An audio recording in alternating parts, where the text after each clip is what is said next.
Hola, soy Pirri. Bienvenidos a The History Channel.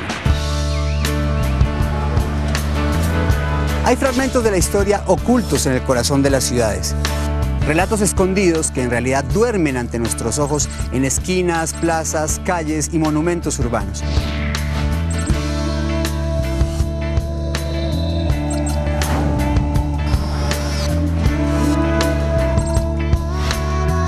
La ciudad nos está llamando, porque siempre hay una historia oculta en la jungla de cemento. Y hoy vamos a descubrirla.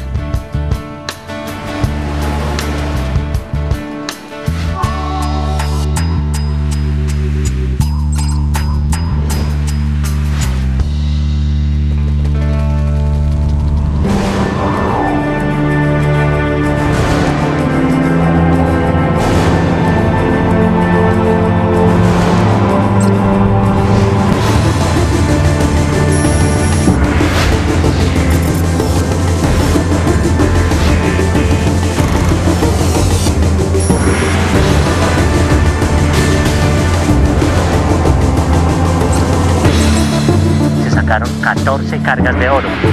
Había cuerpos sepultados.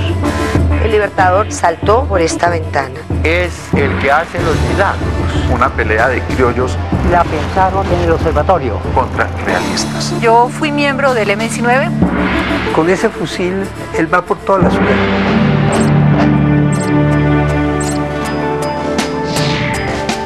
Comencemos nuestra búsqueda de la historia secreta aquí, en la Plaza de Bolívar, el lugar donde empezó a erigirse la ciudad tras la llegada en 1538 del conquistador español Gonzalo Jiménez de Quesada. Esta es la historia de Bogotá, una dinámica metrópolis de casi 10 millones de habitantes. Antes de la llegada de los españoles era conocida como Bacatá y era la capital del imperio Chibcha, un pueblo que se hizo famoso por su habilidad para trabajar el oro. Y fue esta extraordinaria pericia la que atrajo a los españoles en la búsqueda de El Dorado, una mítica ciudad supuestamente construida toda en metales preciosos. Lo que pocos bogotanos saben es que El Dorado se encuentra a pocas cuadras de aquí, en un museo que guarda el extraordinario tesoro de sus primeros habitantes.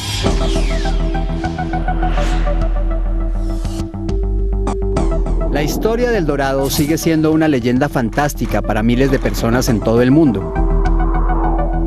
Sin embargo, esa leyenda se convierte en realidad al conocer la historia de Bogotá.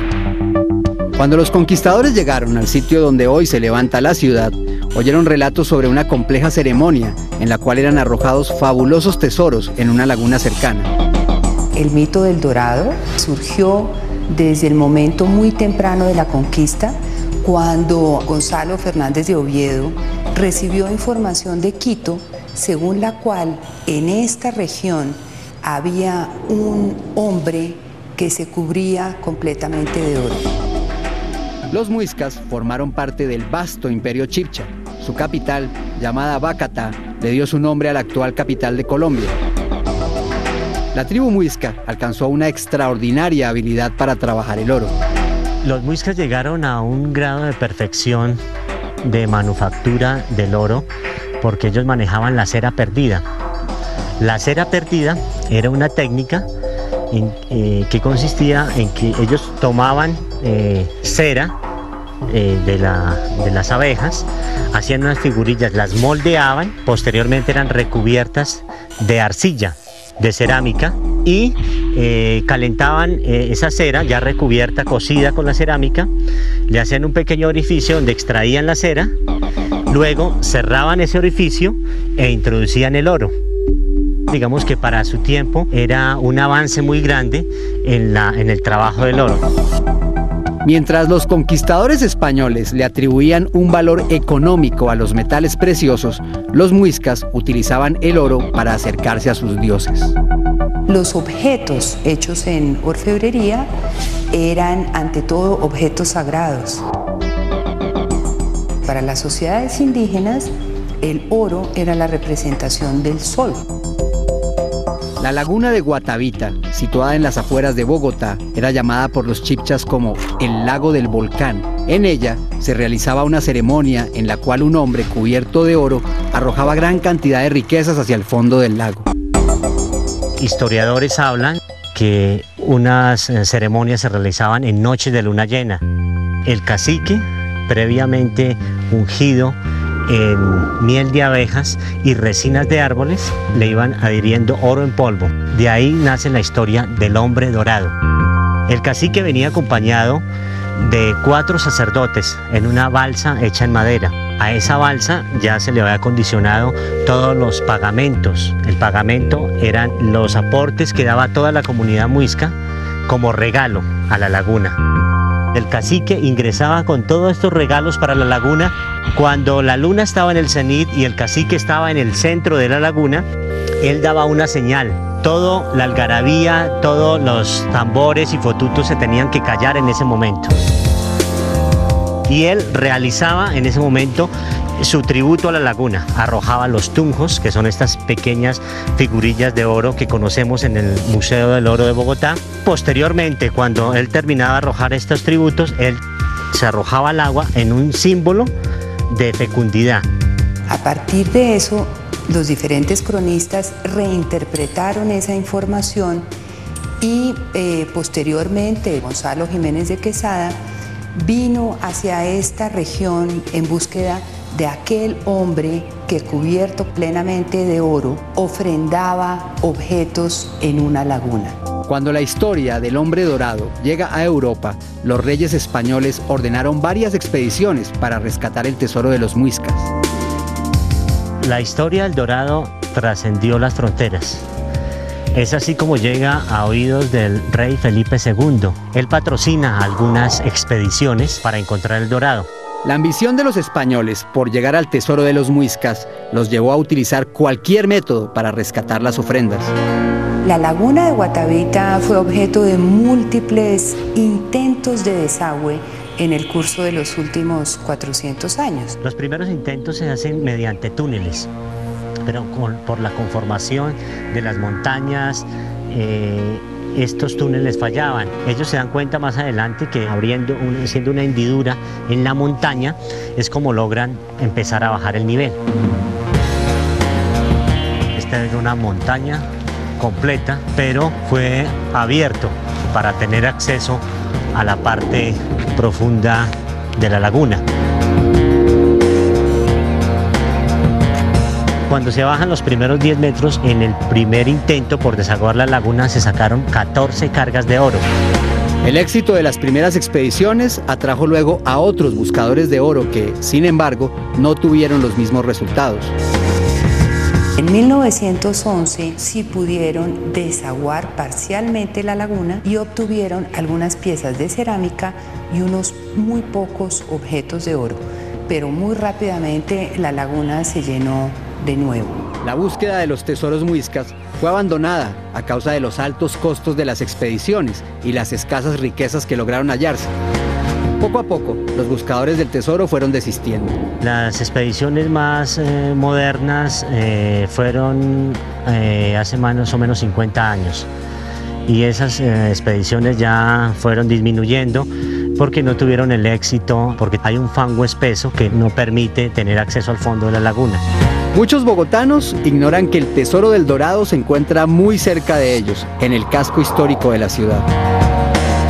El gran mito del Dorado se puede ver de manera muy clara en la balsa muisca y en esta extraordinaria colección que desde 1939 ha creado el Banco de la República de Colombia, el Banco Central de Colombia. Entonces digamos que es una de las historias mágicas, más que leyenda, fue una realidad que tuvo su asiento en este lugar y que trascendió todas las fronteras, a tal punto que un niño en Tokio no puede conocer qué es Bogotá, pero sí sabe qué es la leyenda del Dorado.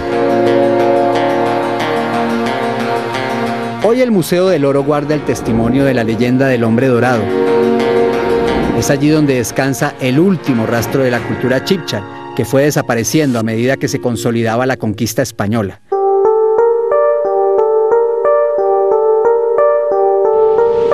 A pocas cuadras del Tesoro del Dorado se encuentra una de las más antiguas edificaciones de la ciudad.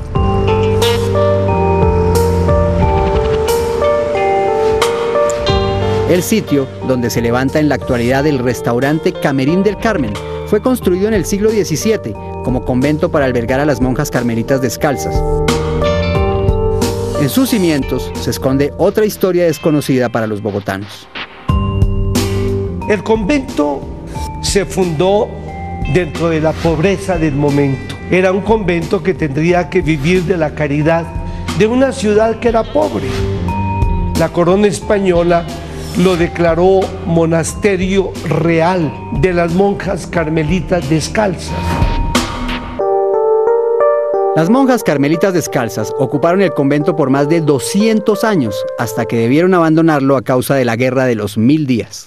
En 1861 fue rodeado de la tropa, las monjas muy maltratadas y en peligro de que las mataran. Alguna familia las sacó por una ventana y las escondió en su casa. La multitud, sobre todo el ejército, entró al convento, se robó lo que pudo y entonces esto fue convertido en un hospital militar. A comienzos del siglo XX, el edificio fue derribado parcialmente. Durante los trabajos de demolición, se encontró una misteriosa gruta que conducía a una cripta subterránea. Aquí, en la iglesita, había cuerpos de las carmelitas sepultados. Tras permanecer abandonado por muchos años, en 1983 se decidió recuperar el edificio y fue sometido a extensos trabajos de restauración. En 1983 la comunidad regalaba esta parte donde estamos. Yo me opuse a ello y se pensó en el salvamento del Camarín del Carmen. Y entonces el distrito construyó lo que existe actualmente. El antiguo convento es en la actualidad un concurrido teatro y restaurante. Numerosos bogotanos acuden al lugar sin saber la agitada historia que posee este sitio. Muchas de las personas que vienen piensan que van a un restaurante más, donde hay una buena comida y una buena copa de vino, pero no saben todo el bagaje histórico que está contenido tanto debajo de sus pies, porque pues ahí está la gruta que iba a parar a las tumbas.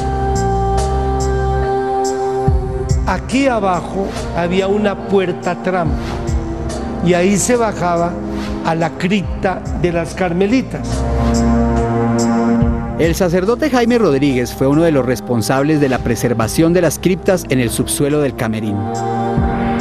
Cuando esto se restauró, era muy importante conservar la cripta. Para tener un acceso a la cripta, se pensó en esta entrada que permite el ingreso a la cripta como tal.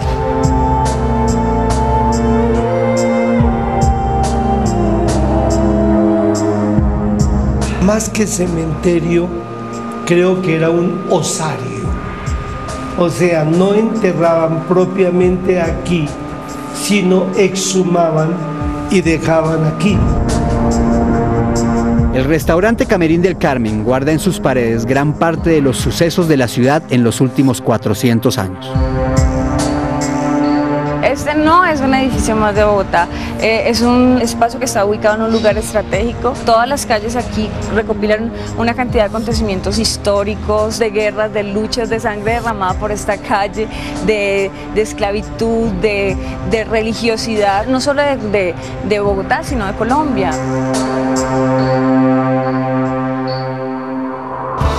Más adelante conoceremos un observatorio astronómico que guarda el secreto de una conjura y descubriremos el sitio donde se expone un florero que ayudó a convertir a Colombia en una nación libre. Todo esto cuando regresemos con Historia Secreta.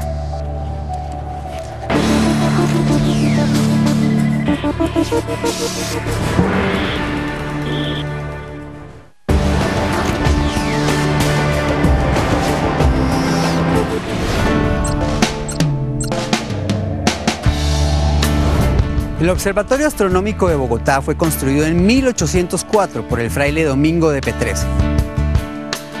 Además de ser el más antiguo de Latinoamérica, tiene la virtud de seguir funcionando como en el primer día. Su primer director fue don Francisco José de Caldas, un impulsor de la causa independentista, quien muy pronto descubrió las posibilidades patrióticas que ofrecía este edificio.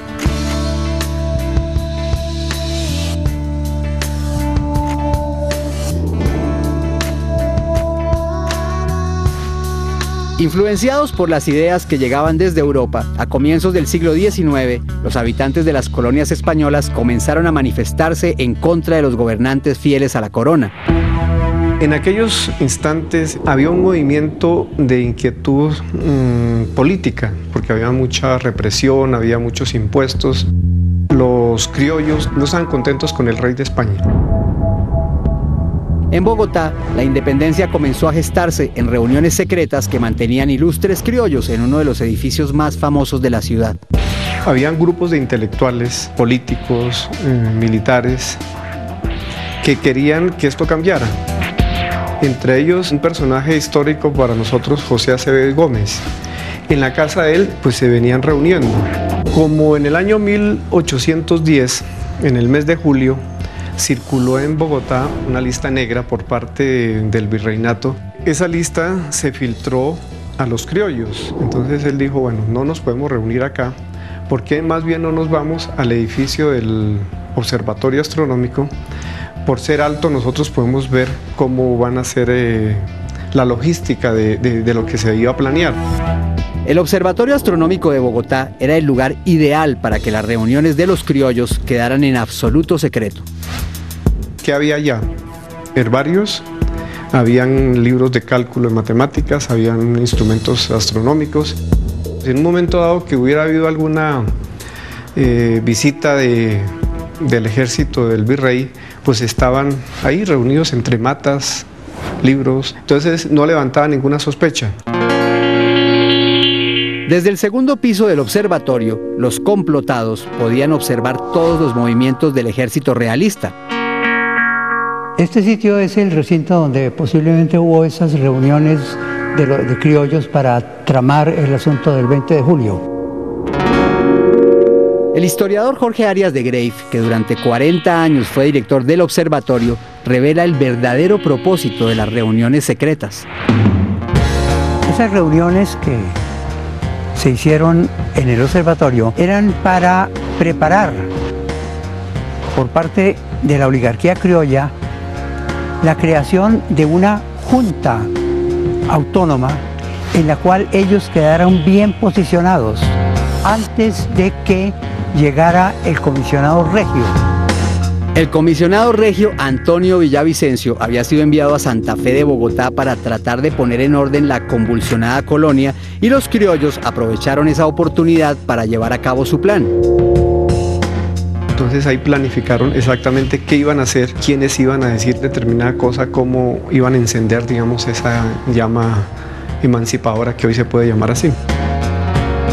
Y decidieron que ese movimiento iba a estallar el 20 de julio. Uno de los conspiradores propuso generar un incidente para provocar la reacción de la población en contra de los realistas. Don Camilo Torres les dijo, necesitamos que la chispa salga del bando contrario. Entonces la oligarquía criolla fue a buscarle camorra a un comerciante de la esquina de la Plaza Mayor para que se desatara un motín que pareciera como si la culpa fuera de un español peninsular, nacido en España, y no de españoles americanos. Esa argucia la pensaron aquí en el observatorio. Como había sido tramado el incidente, se llevó a cabo el 20 de julio de 1810, en la casa de un comerciante español. A pocas cuadras del observatorio, frente a la Plaza de Bolívar, se encuentra la casa de José González Llorente, hoy convertida en un museo que atesora el florero que fue utilizado por los criollos como excusa para comenzar a emanciparse de España.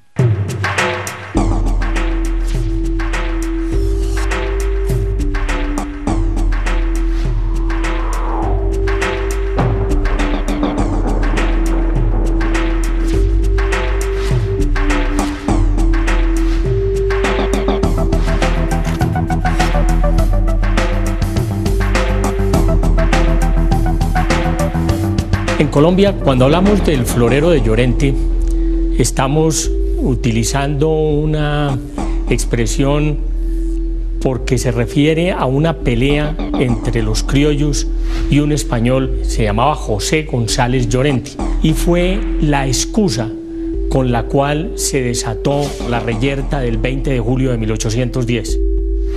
Desde el año 1808 el clima se fue enrareciendo. A medida que nos acercamos al año 10, cada vez el clima de crisis, la tensión social y la tensión política que se vive es cada vez mayor. Hay un clima conspirativo en la ciudad. El murmullo, el mensaje que pasa de boca en boca de que se quiere que algo suceda, está en el ambiente. El clima de rebelión que existía en la ciudad había generado que varios criollos se reunieran para tramar la manera de desencadenar una revuelta. La conspiración es cómo lograr que en España se reconozca la autonomía de estas provincias. Para recibir al comisionado regio Antonio Villavicencio, se había preparado un banquete para agasajarlo. Se comisiona a una persona, de apellido Morales, que busque un adorno para la mesa que se va a agasajar a este visitante. Le va a pedir el favor a un español de cierto nombre en la ciudad porque él maneja las casas de los hospicios reales. Estamos en un viernes, hacia el mediodía. El viernes es importante para la ciudad de Santa Fe porque es día de mercado. O sea, es un día en que hay mucha gente congregada. Tal como estaba planeado, la gran cantidad de gente que se encontraba ese día en la plaza tomó partido de la discusión entre José González Llorente y el emisario que buscaba el adorno. A él se le va a pedir ese adorno, reacciona fuerte y esa reacción es tomada como la negativa de los realistas a apoyar el movimiento de los criollos por tener una Junta Suprema y autónoma. La reacción de José González Llorente fue utilizada para provocar una revuelta a gran escala. Se presenta la reyerta sucede en los bajos de este segundo piso en el que estamos en estos momentos. En el conflicto hay una pelea entre el representante de los criollos y este realista. Hay palabras fuertes, la historia oficial va diciendo que hay una pelea a puños y lo que va a generar es la chispa que se prende y un incendio que estaba prácticamente el combustible dado para que estallara. Esa pelea se generaliza en la Plaza Mayor y el virrey es puesto en cuestión y es expulsado del territorio. Ahí se da un paso importante y es que la Junta Suprema queda en representación del rey, pero conformada por criollos. En Colombia, el florero de Llorente no es solo una expresión, es el símbolo del comienzo de la independencia colombiana y en el Museo 20 de Julio permanece como testigo de una historia ignorada por muchos bogotanos. ¿Qué es lo que hace el florero? Simbolizar el momento del estallido. Al regreso de Historia Secreta conoceremos la romántica historia de la mujer que puso en juego todo su talento para salvar la vida de Simón Bolívar. Además, descubriremos por qué tanta gente visita la tumba de un empresario alemán para susurrarle al oído.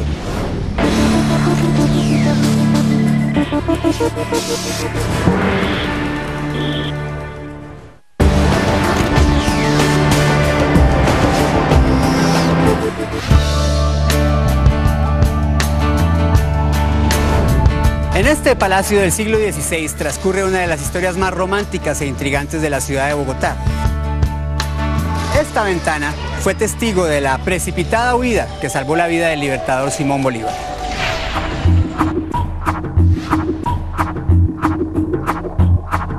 Simón Bolívar recorrió Sudamérica liberándola del yugo español. Entre las personalidades que conoció durante sus viajes se destaca una mujer de la alta sociedad quiteña y que transformó por completo su vida. Manuelita Sáenz era una ecuatoriana, tal vez de las mejores familias de Quito. Que crece en un convento, de alguna forma es una niña de buena familia, de finales del siglo XVIII, comienzos del siglo XIX, pero que a todas luces es casi una mujer del siglo XX o del siglo XXI. Casada con un médico inglés, el doctor Thorne. Era una buena esposa, pero además de eso era una buena negociante, socialmente muy aceptada y que ayudaba a causas sociales. Era una mujer activa. Y es la razón por la cual se le atraviesa al Libertador. La relación entre el Libertador y Manuelita Sáenz nació fortuitamente el 16 de junio de 1822 durante un desfile militar en la ciudad de Quito. Cuando en la gran celebración, triunfante Bolívar, entrando por las calles de Quito, en un balcón está Manuela Sáenz, le lanza un ramo de flores y más que hacérselo llegar a sus manos, lo que hace es golpear al Libertador. Hay un cruce de miradas que luego se reconfirma en la gran celebración que se le hace al Libertador esa noche, donde en el gran baile ella se le aproxima al Libertador y le dice: yo fui la persona que le lancé este ramo a usted. Y tenemos que decir que ahí comienza una relación romántica en el buen sentido de la palabra. Bolívar dejó en Quito a Manuelita Sáenz. 5 años más tarde, en 1828, la dama quiteña viajó a Bogotá para estar cerca de su amado Libertador. Siendo que era una mujer bien casada, abandona a su marido y se viene detrás del Libertador. Y se instaló en el sitio que hoy es conocido como Museo Quinta de Bolívar. Ella llegó a Bogotá y se instaló en esa casa y venía al Palacio San Carlos como una visita, ¿no? Pero no como si fuera esta su casa. Desde el comienzo de su gobierno, Bolívar tuvo que enfrentarse a sectores que pretendían dividir la Gran Colombia, lo cual lo llevó a tomar decisiones fuertes. Por eso, sus enemigos comenzaron a acusarlo de absolutista. Bolívar era un hombre que de pronto tenía actitudes fuertes. Todos sus asesores, toda su gente, le aconsejó que se proclamara dictador para tratar de sofocar equivocadamente esos levantamientos. Ahí fue cuando ocurrieron, por decirlo de alguna manera, atentados contra la vida del Libertador. Los adversarios de Bolívar, encabezados por el general Francisco de Paula Santander, comenzaron a tramar el asesinato del Libertador. Hubo varios intentos fallidos. El más famoso de ellos ocurrió el 25 de septiembre de 1828, en una jornada que pasó a ser conocida como la Noche Septembrina. Esta es la habitación donde nuestro libertador Simón Bolívar dormía el día de la conspiración del 25 de septiembre de 1828. Él dormía acá, Manuelita sintió que los perros ladraron y pasó la puerta. Manuela previene al Libertador diciéndole: esto muy seguramente son personas que vienen en su búsqueda. Comienzan a escuchar ruidos de espadas y gritos de muera el tirano. En un principio, la idea de Simón Bolívar fue enfrentarse a quienes entraban a asesinarlo. Manuelita le dijo: no lo vaya a hacer. Esta ventana hemos hablado muchas veces que es ideal para un escape y este es el momento del escape. Y ella, con mucha valentía, le dice primero: póngase sus botas y lo mejor es que usted escape por la ventana de la habitación. Él salió prácticamente en paños menores, con su espada por supuesto, y el Libertador saltó por esta ventana. Los conspiradores entran al Palacio de San Carlos y Manuela sale a su encuentro. Por un lado hay un gesto de gallardía de los conspiradores porque lo relata ella en sus memorias y es que dicen: con mujeres no nos metamos, queremos solamente al dictador y al tirano. Y le preguntaron: ¿dónde está el Libertador? Y ella le contestó: está en la sala del Consejo. La sala del Consejo es un salón que queda aquí mismo en el palacio, que ella ni siquiera sabía cuál era. A poco tiempo del atentado, Simón Bolívar y Manuelita Sáenz abandonaron el Palacio de San Carlos y se alojaron definitivamente en la Quinta de Bolívar. El hecho de que Manuelita le salvó la vida, que es un hecho real, afianzó más la relación. Manuelita se fue con él para la Quinta de Bolívar. La historia dice que estuvo un mes en cama, muy enfermo. Estando ahí fue cuando le hizo ese reconocimiento tan grande a Manuelita al decirle que tú eres la libertadora del Libertador. Tras la muerte de Bolívar, el general Santander fue nombrado presidente. Nada pudo evitar entonces la división de la Gran Colombia en 3 naciones: Colombia, Venezuela y Ecuador.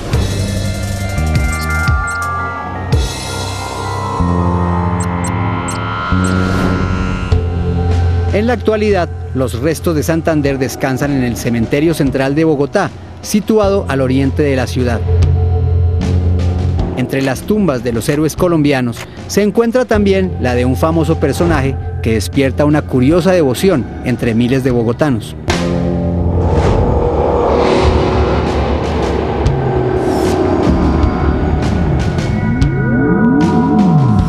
Nos encontramos en el Cementerio Central de Bogotá, en la parte elíptica que recibe su nombre precisamente por la forma circular que podemos apreciar, que tiene el cementerio. El cementerio central de Bogotá fue construido cuando fueron prohibidos los entierros en las iglesias.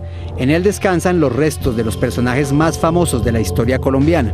Es indudable que pues el cementerio central es un hito histórico de la ciudad y es un sitio que lo vienen a visitar mucha gente porque tiene la tumba de grandes héroes. Pero la tumba más visitada en el cementerio central es la tumba de don Leo Copp. Es en realidad el que hace los milagros y por ende es lo más visitado. Mi hermana me trajo acá, una hermana mayor. Vivíamos en una situación bastante grave y yo vivía con ella y ella me traía acá y ella duraba harto tiempo ahí y yo le preguntaba que por qué lo hacía. Entonces ella me contó la historia de él. Leonardo Siegfried Kopp nació en Alemania en 1858 y emigró a Colombia en 1876. Junto a otros compatriotas se instaló en la provincia de Santander, donde comenzó su carrera empresarial. Leonardo Kopp llega aquí en 1880. Llega primero al Socorro Santander, llega de 22 años y allá monta inicialmente con una colonia de compatriotas alemanes un almacén donde se importan bastones, sacos de leva, todas estas cosas. Al poco tiempo se trasladó a Bogotá y en 1889 fundó la cervecería Bavaria, que le daría gran fama entre el pueblo bogotano.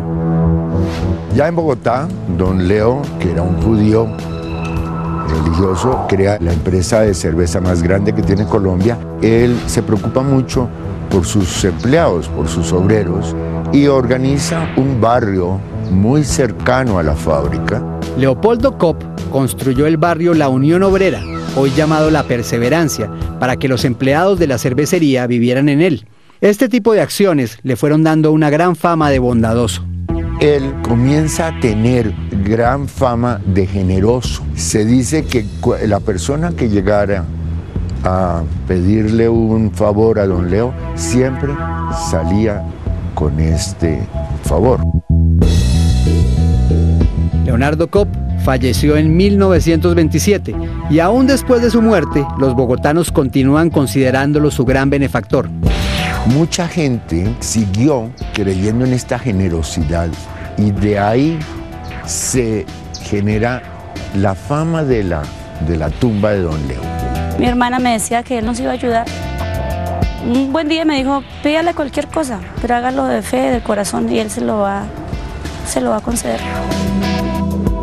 Y lo hice, le pedí poder estudiar porque me habían dado hasta segundo primaria y le pedí mucho por estudiar y me dio la posibilidad de hacerlo y desde ahí nació mi devoción por él. La estatua que se levanta sobre la tumba de don Leo Kopp está inspirada en el pensador del escultor francés Auguste Rodin. Pero para las personas que acuden a pedirle un milagro, la figura representa al empresario dispuesto a oír sus plegarias. La mayoría de gente viene, se acerca y le habla al oído y la mayoría de las peticiones están relacionadas con peticiones sobre el trabajo o sobre la salud. Yo vengo acá, me acerco a él, me subo acá, le pido permiso para hablarle. Yo le hablo acá al oído, en esta parte. Me concentro aquí con él y le abro el oído, él me escucha. Yo creo que a don Leo, pues en vida lo reconocían como una persona supremamente generosa.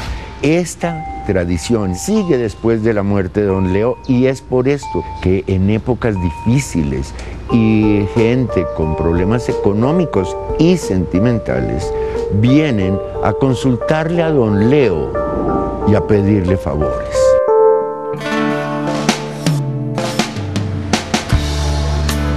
Nuestra búsqueda nos conduce de nuevo al centro de la ciudad.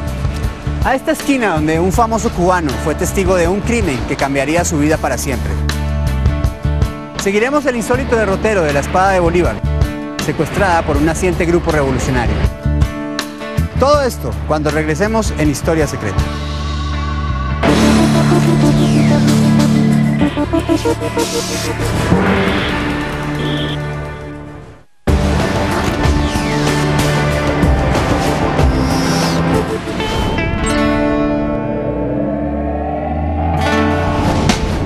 En este tradicional edificio del centro bogotano tenía su estudio de abogacía uno de los políticos más carismáticos de la historia de Colombia, Jorge Eliezer Gaitán. En la mañana del 9 de abril de 1948, este brillante abogado fue ultimado por un joven esquizofrénico. El asesinato dio inicio así a la rebelión popular conocida como el Bogotazo. Lo que pocos saben es que entre los testigos del magnicidio estaba un joven estudiante cubano, Fidel Castro.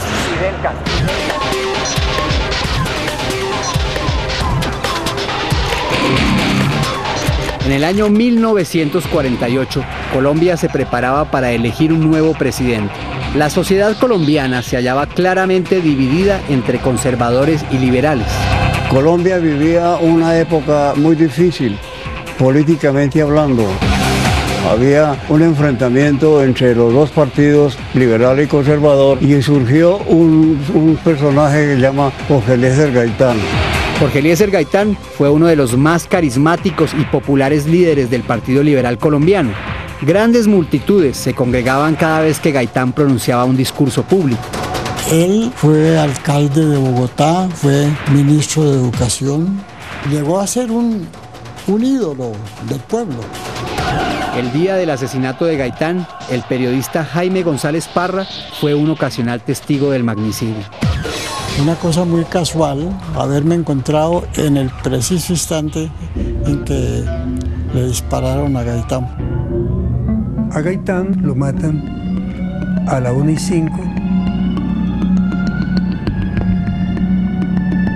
en el corazón del centro histórico. La detonación me hizo volver la cabeza. Alcancé a observar cuando una persona le disparaba a otra por la espalda. Le hizo 3 tiros seguidos. Yo salté de mi asiento, atravesé la séptima de 2 brincos, pues estaba joven, y no sabía si correr detrás del asesino o acercarme a la persona que estaba herida, caída, sin saber que era Jorge Eliezer Gaitán. En ese momento, Bogotá es una ciudad de 600.000 habitantes. La noticia se da por radio y la ciudad se vacía hacia el centro. Y el primer hecho es lanzarse al sitio donde está aún la sangre fresca de Gaitán. La conmoción que produjo el hecho fue incontrolable. Aunque era solo un adolescente, Manuel H. corrió a registrar los sucesos. Yo vivía a unas 8 cuadras de donde mataron a Gaitán y a la hora del almuerzo me fui a almorzar. En el camino escuché que habían matado a Gaitán. Yo no sé por qué razón cogí mi camarita, la Rolex, a tomar fotos. La gente entonces se dirige hacia los sitios del poder, pero antes comienzan como los asaltos. Y los asaltos son a las ferreterías y los sitios donde vendían armas de cacería en esa época. Había una ferretería de Río que quedaba a una media cuadra de donde mataron a Gaitán y la turba rompió las rejas y comenzaron a sacar machetes, varillas. Yo los hice posar, ingenuamente los hice posar y la gente me posó. El asesino de Gaitán fue Juan Roa Sierra, un joven esquizofrénico que vivía en el barrio Ricaurte. Minutos después de cometer el crimen, fue capturado y linchado por la multitud enardecida que deseaba vengar la muerte de su líder. Al asesino Roa Sierra se refugió en unos locales y la turba lo sacó de ahí.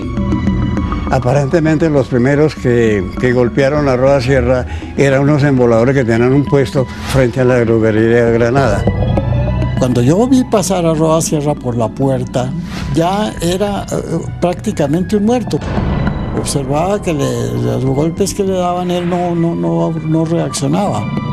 Y tenía los ojos borotados, se veía que estaba vivo, pero inconsciente. Y ahí todo el mundo ya entonces comenzaron a gritar a Palacio, a Palacio.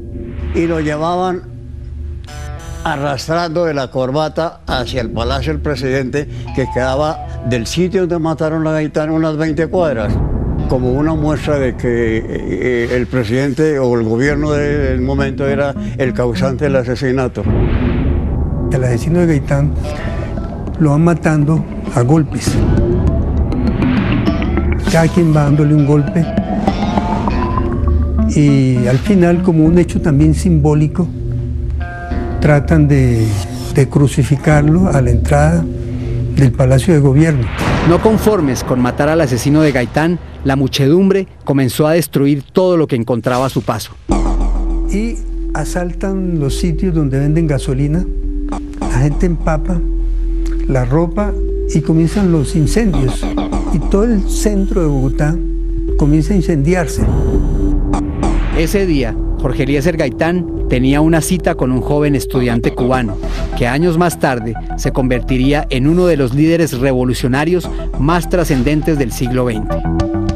Fidel Castro viene a Colombia en conexión con estudiantes a organizar un congreso estudiantil antiimperialista. Luego él tiene una reunión con Gaitán. Gaitán les ofrece que él será el orador del evento estudiantil que se hará en la Plaza de Toros de Bogotá, y en la agenda aparece cita de Gaitán con Fidel Castro.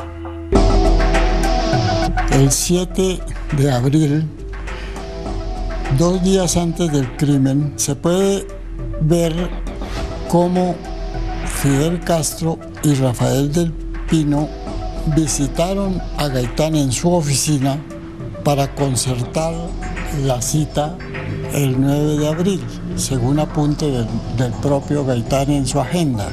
Fidel iba para la oficina de Gaitán. Tenía la cita a las 2 de la tarde y se encuentra envuelto en ese acontecimiento de esa magnitud, ¿no? Fidel Castro no tardó en sumarse activamente a las rebeliones que avanzaban hacia el Palacio Presidencial. Fidel Castro se sabe que hizo arengas revolucionarias para alentar a la multitud a que se lanzara pues a una revolución, porque había matado a su jefe. Fidel, 20 minutos o media hora ya tenía un fusil en la mano. Se sabe que se uniformó de policía y participó en la revuelta. Con ese fusil, él va por toda la ciudad, haciendo arengas. Ahí es donde está Fidel Castro, que se está formando como un dirigente de esa magnitud, vive esa experiencia que muy pocas veces un hombre puede vivirlo, ¿no? Bogotá pagó un alto precio por la revuelta. Miles de muertos y centenares de edificios destruidos dejarían su huella para siempre en las calles de la ciudad. El Bogotazo cambia la historia colombiana, cambia la historia latinoamericana en muchos aspectos. Y eso que aprende Fidel como experiencia directa metido dentro de la multitud es lo que luego va a aplicar en su ascenso al poder desde la Sierra Maestra. Las luchas políticas en Colombia signaron los años posteriores al asesinato de Gaitán. En la ladera del volcán Monserrate, el nacimiento de otra rebelión involucró a uno de los objetos más preciados de la historia colombiana.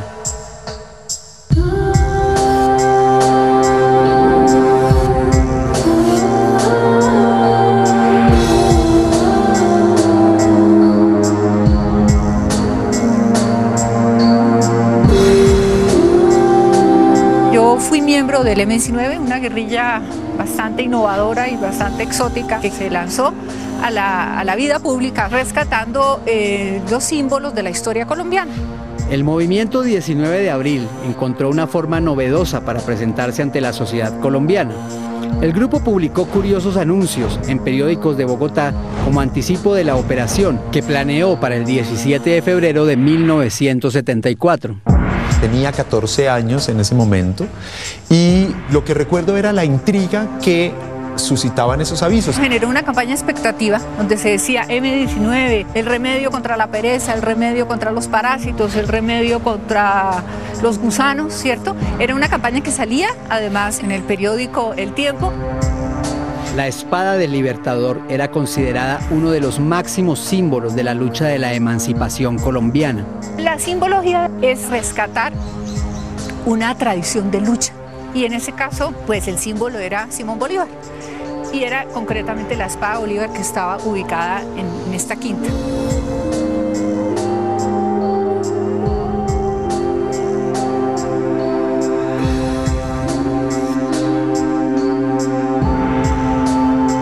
La espada es robada y se convierte en ese caso en el símbolo del movimiento. El grupo que irrumpe, al parecer eran unas 4 o 5 personas, debían ser gente muy joven. El grupo insurgente, integrado en su mayoría por estudiantes universitarios, observó durante meses la rutina del lugar para planificar la operación. Fue mi primera misión secreta venir aquí a la Quinta de Bolívar a investigar qué pasaba aquí, qué se movía aquí, pero yo no sabía ni para qué era, ni siquiera sabía que se trataba de investigar la espada. Prácticamente fue una tarea muy de salir de la universidad, venir aquí, sentarme a mirar y pasar reportes. Finalmente, en la noche del 17 de enero de 1974, un comando del M-19 se apoderó de la espada de Bolívar. Una vez cerrado el museo, amordazan al vigilante y deciden acceder a un espacio que tenía una vitrina donde adentro se encontraba una espada que le pertenecía al libertador Simón Bolívar. Para mi propia sorpresa, cuando el 17 de enero del año 74 apareció públicamente el M-19 con esa acción, que un grupo de compañeros se habían tomado la quinta, habían sacado la espada Bolívar y la había escondido, rescatando una frase de Bolívar que decía que no envainaré mi espada hasta que la patria y el continente no estuviera liberado. Entonces era como rescatar una tradición de lucha y apoderarse de un símbolo de lucha y darle sentido político. Luego de consumado el robo, la espada estuvo oculta en los lugares más insólitos de la ciudad. Hay muchas variantes. Una de ellas, por ejemplo, es que la espada estuvo en casa de uno de los más importantes poetas colombianos del siglo XX, León de Greiff. Se habla que estuvo durante un tiempo guardada en un burdel. Se habla que también la espada salió del país y estuvo o en Panamá o estuvo incluso en Cuba. Las autoridades buscaron infructuosamente el sable de Bolívar durante 16 años, hasta que en 1991 el M-19 decidió devolverla como parte del proceso de paz que lo llevó a dejar las armas. Todo este proceso de paz, de todas maneras, fue una decisión de dejar las armas, ¿cierto? Y por lo tanto, la espada como un símbolo de lucha, pues también había que entregarla. Entonces se hizo la entrega oficial aquí en medio de mucha discusión, porque había gente que consideraba que eso no se iba a entregar, que había que seguirla guardando. Hasta el día de hoy persisten muchas dudas acerca de la autenticidad de la espada que fue devuelta y que se encuentra en el Museo de la Quinta de Bolívar. Cuando la espada es devuelta, hubo una gran especulación a si la espada que habían devuelto era la espada original o si ellos a su vez habían hecho una réplica y todavía la espada estaría en algún sitio oculto. Después de ser recuperada, la espada de Simón Bolívar fue resguardada por un tiempo en una bóveda del Museo del Oro. Allí convivió con las piezas elaboradas hace más de 500 años por la tribu de los Chibchas. Un símbolo de la agitada historia contemporánea de Colombia, nos conecta así con el pasado mágico de Bogotá, con los tiempos en que un ambicioso conquistador perseguía tesoros inalcanzables. La historia nos regresa aquí, al punto de partida, a la Plaza de Bolívar, el lugar donde nació Bogotá. Nuevos relatos desconocidos esperan para ser descubiertos, porque recuerden que siempre habrá una historia escondida en la jungla de cemento. Soy Pirri para The History Channel. Gracias por acompañarnos.